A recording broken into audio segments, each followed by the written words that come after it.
posteriormente esto se afianza o esto se transforma, no sé qué es lo que ocurre, quizá puedas contarnos, en la Cruzada Nacional por la Calidad en los Servicios de Salud. Ya en tu papel de subsecretario de Innovación y Calidad, es una oportunidad privilegiada para poder continuar, afianzar, enmendar errores. ¿Cómo se transforma o cómo se afianza el proyecto? Pues sí, fue ya no una... certificación, sino como un mundo, un universo mayor, permear Sí, a otro nivel. sí fue una oportunidad privilegiada. Y lo fue porque efectivamente veníamos avanzando por un lado en la certificación que había nacido en el año 1999. Había todo el antecedente de los círculos de calidad que habían empezado en el Instituto Nacional de Perinatología, pero después lo habían empezado a desarrollar en el ISSSTE, por ejemplo, en el Hospital López Mateos del ISSSTE. Había empezado a haber inquietudes en hospitales privados, por ejemplo el Centro Médico ABC, de tal manera que ya venía creciendo ese interés. Y cuando gana la elección el presidente Fox y le pide a su equipo de transición en salud que le proponga proyectos, ocurre algo fascinante. Porque en ese momento, tal vez lo recuerden algunos, los líderes de ese equipo de transición eran el doctor Julio Frenk y el doctor Carlos Tena. Carlos Tena, que había sido el secretario de Salud de Guanajuato con el presidente Fox cuando fue gobernador. Bueno, ellos dos encabezaban el equipo de transición. Los dos me habían invitado a mí, como habían invitado a otras personas, a formar parte de ese equipo. Y a todos los que formábamos parte de ese equipo nos pidieron que propusiéramos temas de gobierno para la siguiente administración. Y yo decía, bueno, ¿yo qué propongo? Porque si propongo otra vez calidad, van a pensar que no me sé otra tonada. Entonces, pero le se di esperaba. 1000 vueltas. Ya sabían. Bueno, pues sí. La noche previa dije, bueno, ¿para qué le doy más vueltas? Y entonces propuse una cruzada nacional por la calidad. ¿Y por qué cruzada?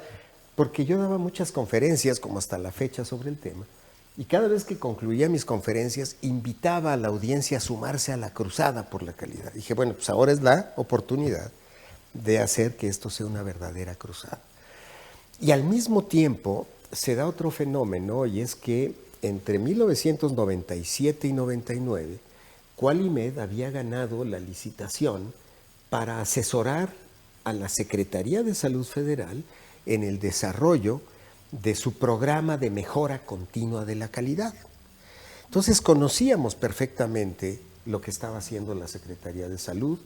Por otra parte, Qualimed ya estaba trabajando con hospitales privados en procesos de mejora, de tal manera que cuando yo llego a la subsecretaría y me dice Julio Frenk, haz lo que quieras, ponle el nombre que quieras a la subsecretaría, una oportunidad de oro, porque ya el presidente Fox, y eso fue lo fascinante, cuando se le presenta esa lista de prioridades por ahí de agosto, septiembre, previo a su toma de posesión, de esa lista que le lleva Julio Frenk y Carlos Tena, el único tema que palomea de entrada es la Cruzada Nacional por la Calidad.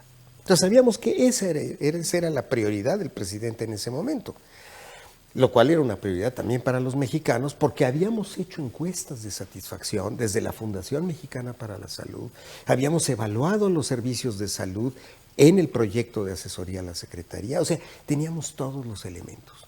Y yo tenía para esa época quizás unos 10 años escribiendo sobre una posible estrategia nacional. Así es que cuando se toma posesión y me dice Julio, haz lo que quieras, yo ya tenía una idea muy clara de lo que teníamos que hacer. Ya había escrito sobre el tema y entonces nace ya la cruzada, pues además con un consenso muy amplio de todos los que ya venían participando del sector público, del sector privado. Habíamos sido la sede del Congreso Mundial de Calidad en el 94 en México. Ya habíamos creado la Sociedad Mexicana de Calidad. Entonces sí, fue una oportunidad dorada que se dio en ese momento histórico porque confluyeron todas las fuerzas, empezando por el liderazgo de un presidente de la República.